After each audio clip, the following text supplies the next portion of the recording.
Bonjour à toutes et à tous et bienvenue sur la chaîne de l'esthète. Aujourd'hui je suis malade, j'ai la voix vraiment cassée parce que j'ai attrapé la bonne grippe saisonnière. J'espère que de votre côté tout va bien. Aujourd'hui je suis au salon bien-être et médecine douce de Paris. J'ai eu du mal à me lever parce que je reviens de chez le médecin, mais l'essentiel c'est d'être là.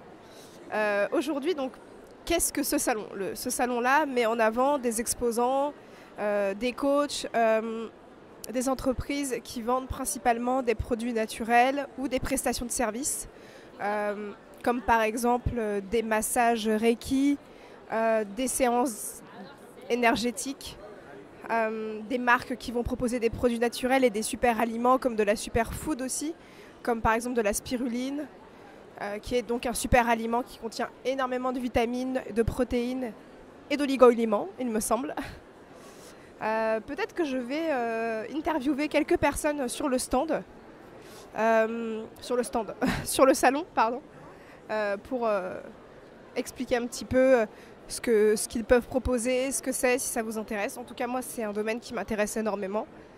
Tout ce qui est spiritualité, la médecine au naturel.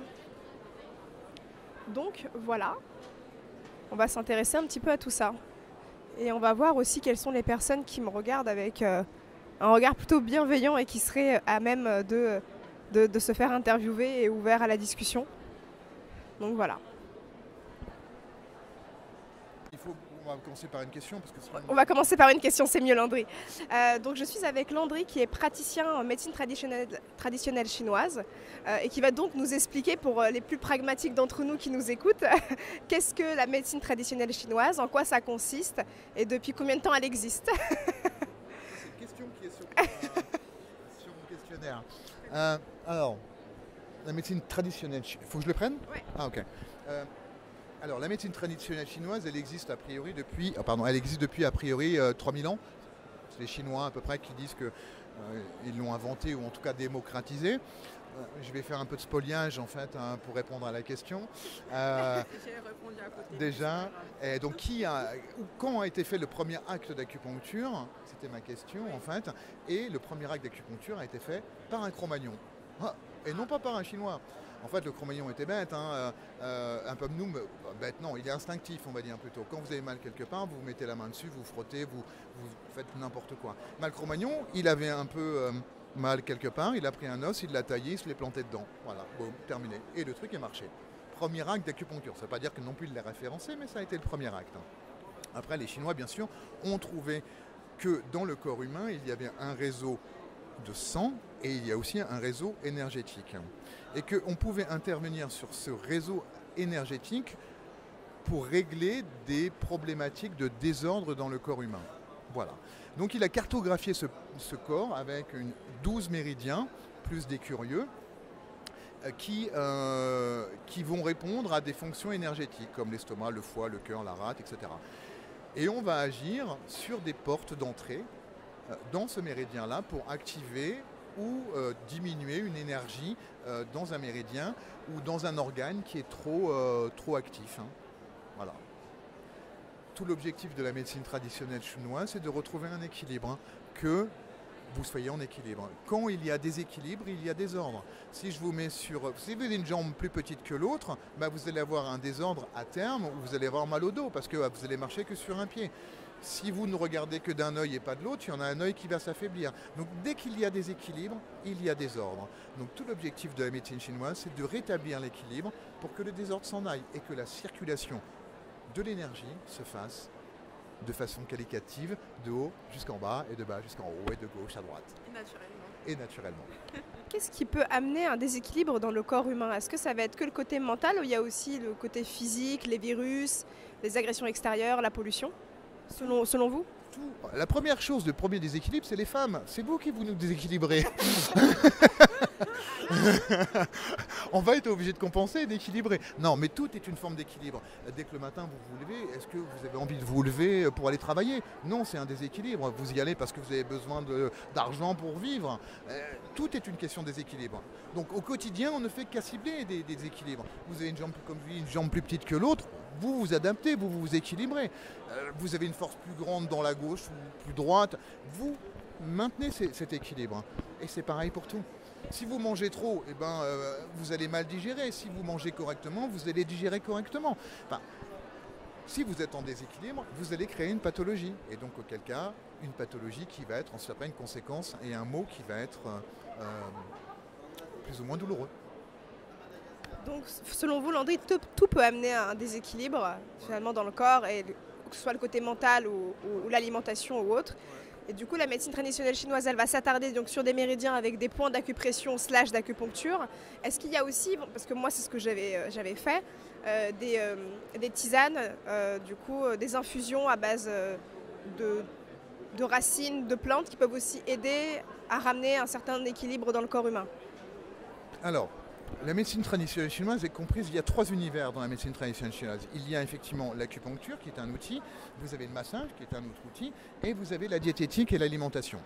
Les 3 univers sont effectivement intéressants à travailler.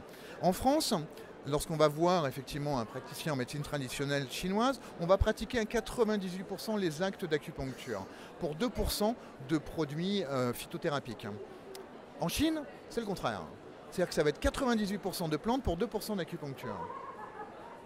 Pourquoi ? Parce que, en fait, l'objectif de la médecine traditionnelle chinoise, c'est que vous ayez toujours un équilibre, et non pas que vous soyez en déséquilibre.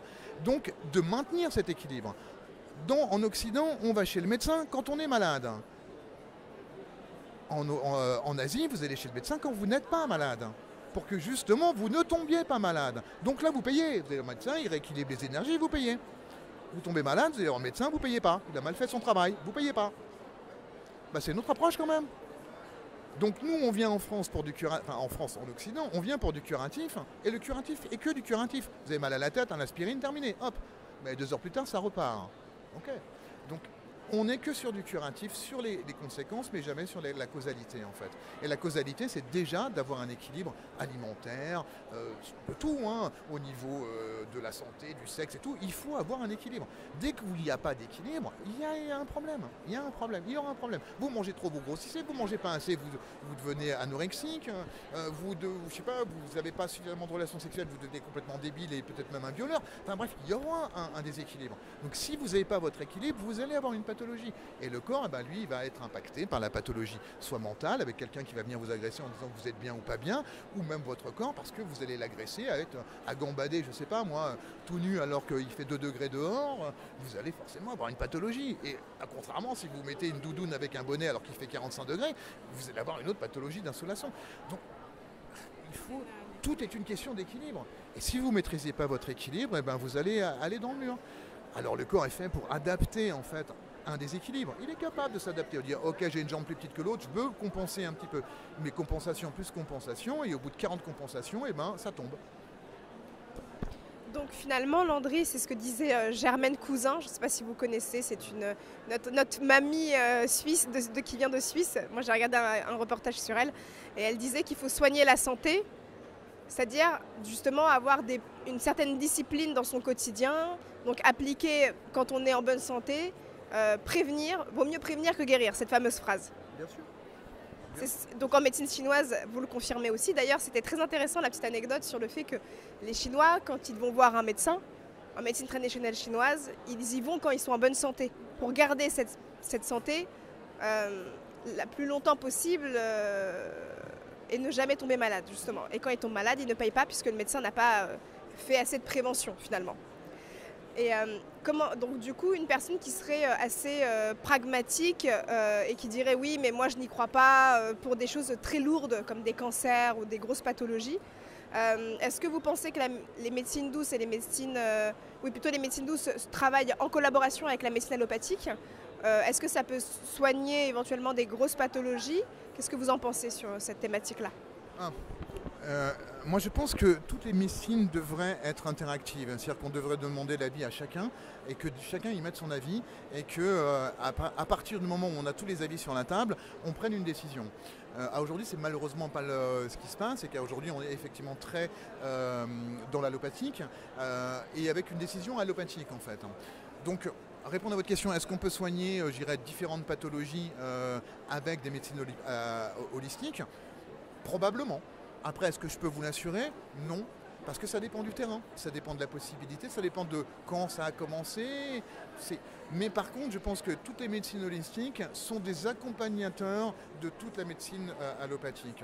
Quelqu'un qui va faire se soigner, par exemple, pour un cancer avec une chimio ou une radiothérapie, eh bien, la radiothérapie va apporter du feu, ou en tout cas beaucoup de chaleur, eh bien, vous avez des coupeurs de feu qui peuvent aider à cela, à enlever la chaleur. On ne va pas enlever la cellule cancéreuse, mais par contre, on va enlever la symptomologie du traitement. Les effets secondaires. De l'effet secondaire, mais qui va aider dans la rédemption. C'est-à-dire que si vous avez moins mal, eh bien, vous allez plus vous rétablir et aller plus vite dans le soin.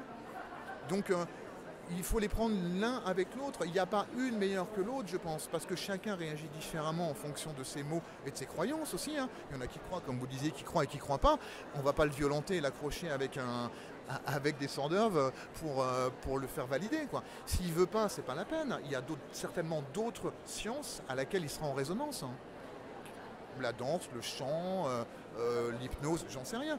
Mais chacun doit trouver sa propre voie et sa propre médecine pour être soigné. Merci beaucoup Landry. Dernière question, vous m'avez parlé tout à l'heure en off que vous faisiez aussi du magnétisme. Comment vous l'avez découvert du coup? Est-ce que vous pouvez un peu nous expliquer rapidement?